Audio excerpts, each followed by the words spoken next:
Hello good morning అందరికీ. మరి ఈరోజు శుక్రవారం అనమాట. శుక్రవారము ఉదయమే లేస్తానండి, పూజ చేసుకోవాలి కదా. పూజ ఉన్న రోజు నేను 5 గంటలకే లేస్తాను అనమాట. 5 గంటలకు లేచి చూస్తే ఇంకా ఎవ్వరు లేవలేదండి, ఇంకా చీకటే ఉంది. అయినా శీతాకాలం స్టార్ట్ అయింది కదండి, చలికి అందరు భయం పడుతున్నారు. అయినా నేనైతే పిల్లలు చిన్నగుండ్రు కాబట్టి లేచేసి అలుకుతంతా చేసేసానండి.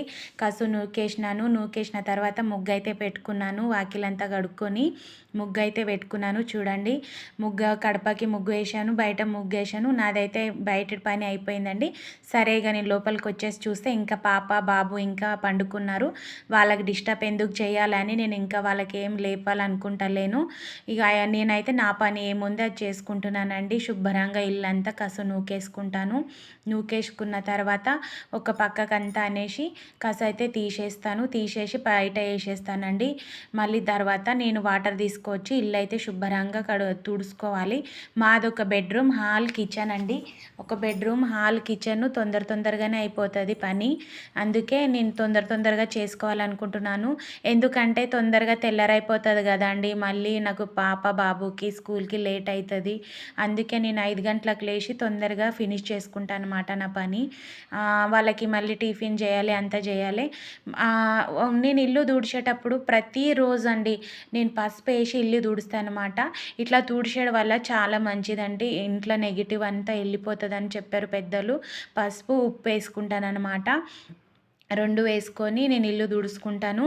నాకు పెద్దవాళ్ళే చెప్పారండి, ఇట్లా చేసుకుంటే మంచిగా ఉంటుంది, ఇంట్లో నెగిటివ్ అంతా వెళ్ళిపోతుంది అని చెప్పారు. అందుకే నేను ఇదే పాటిస్తూ ఉంటాను. ఇట్లా చేసుకున్నప్పటి నుంచి నాకైతే అంత బాగానే ఉందండి. మీరు గిట్టంగా ఇట్లా ట్రై చేయండి, అంత బాగానే ఉంటుంది. శుక్రవారం రోజు కంపల్సరీ ఇంట్లో పసుపు వేసి ఇల్లు తుడుచుకోవాలి, మనకు చాలా మంచిది. నేనైతే పూజ గదికి వెళ్ళాలండి. ఇక తొందరగా నా ఇల్లు తుడుచుడు అయితే అయిపోయింది. స్నానం అయితే చేసుకున్న తర్వాత నాకైతే బొట్టు పెట్టుకున్న తర్వాత పూజ గదికి అయితే వెళ్ళిపోతానండి. నాకు మళ్ళీ టైం అవుతుంది కదా, అందుకే వెళ్ళిపోవాలి పూజ గదికి. అయినంత తొందరగా పని ఫినిష్ చేసుకోవాలి నేను. చూస్తా తెల్లారైపోతుందండి. 5 గంటలకు లేచాను. 5 గంటలకు లేచిన తర్వాత గిట్టంగా 6 అయిపోతుంది టైము. 6:30 వరకు నా పూజ అయిపోవాలి.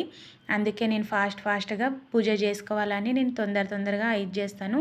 ఇక పూజ గదికి అయితే వచ్చానండి. అన్నీ శుభ్రంగా కడుక్కొని అన్నిటికీ బొట్లు పెట్టుకున్న తర్వాత పూజ అయితే చేసుకోవాలి. ఏందంటే మీకు కడగడం చూపించలేదండి, ఎందుకంటే నాకు కొంచెం తొందరగా ఉండే ఈరోజు, అందుకే మీకు కడగడం చూపించలేదు.